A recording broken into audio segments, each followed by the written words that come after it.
రాష్ట్ర ప్రభుత్వం ప్రతి నెల 1వ తేదీన లబ్ధిదారులకు పెన్షన్ల నగదు అందజేస్తుంది. 1వ తేదీన పెన్షన్ ఇచ్చేలా ముందుగానే ప్రభుత్వ యంత్రాంగం ఏర్పాట్లు చేస్తుంది.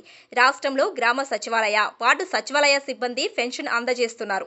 అందులో భాగంగానే మార్చి నెల పెన్షన్లు 1వ తేదీన అంటే శనివారం పంపిణీ చేసేందుకు ముందు రోజు శుక్రవారంన నగదును గ్రామ సచివాలయ ఉద్యోగులకు అందజేశారు.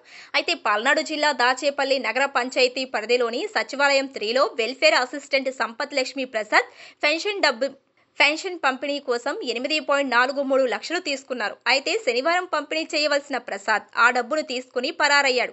దీంతో తెల్లవారే డబ్బులు ఇవ్వవలసిన సిబ్బంది వచ్చి ఇవ్వకపోవడంతో పెన్షనర్లకు అనుమానం వచ్చింది.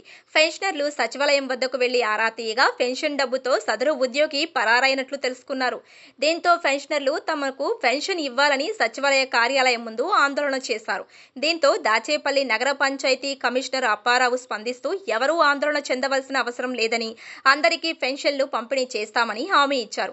వారి సచివాలయం పరిధిలో పెన్షనర్లకు కేటాయించిన 34.18 లక్షలను శుక్రవారం విత్డ్రా చేశారని, ఆ మొత్తాన్ని పెన్షనర్లకు పంపిణీ చేసేందుకు 8 మంది సచివాలయ ఉద్యోగులకు ఆయన ఇవ్వాల్సి ఉందని అన్నారు. అయితే 6 సచివాలయ ఉద్యోగులకు మాత్రమే నగదు ఇచ్చాడని, అయితే ప్రసాద్ పంపిణీ చేయవలసిన నగదును, వేరొక సచివాలయ ఉద్యోగి పంపిణీ చేయవలసిన నగదు మొత్తాన్ని 8,43,500 రూపాయలను ఆయన వద్దనే ఉంచుకున్నాడు. అయితే శనివారం ఉదయం పెన్షన్లు పంపిణీ చేయవలసి ఉండగా సచివాలయం 3 పరిధిలోని పంపిణీ జరగటం లేదని తెలిసిందన్నారు.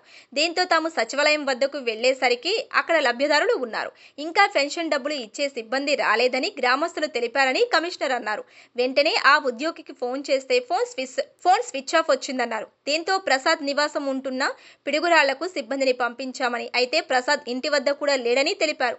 సదరు ఉద్యోగిపై చర్యలు తీసుకోవాలని పోలీసులకు ఫిర్యాదు చేశామని దాచేపల్లి నగర పంచాయతీ కమిషనర్ అప్పారావు తెలిపారు. ఆయన వద్ద నుంచి మొత్తం నగదును రికవరీ చేస్తామని పోలీసులు తెలిపినట్లు కమిషనర్ తెలిపారు. ఈ వ్యవహారాన్ని జిల్లా కలెక్టర్ దృష్టికి తీసుకువెళ్తామని, ఆయన ఆదేశంతో పెన్షన్దారులకు పెన్షన్ ఇచ్చేందుకు తగిన చర్యలు తీసుకుంటామన్నారు. కాగా పెన్షన్ డబ్బుతో పరారైన సచివాలయ ఉద్యోగి కోసం పోలీసులు గాలింపు చర్యలు చేపట్టారు. సదరు ఉద్యోగిపై కేసు నమోదు చేసి దర్యాప్తు చేస్తున్నట్లు పోలీసులు తెలిపారు. ఈ క్రమంలో లక్ష్మీప్రసాద్ సెల్ఫీ వీడియో విడుదల చేయడం కలకలం రేపింది. తను ఆన్లైన్ బెట్టింగ్ లో చాలా డబ్బులు పోగొట్టుకున్నానని, దీంతో అప్పుల పాలయ్యానని వెల్లడించాడు.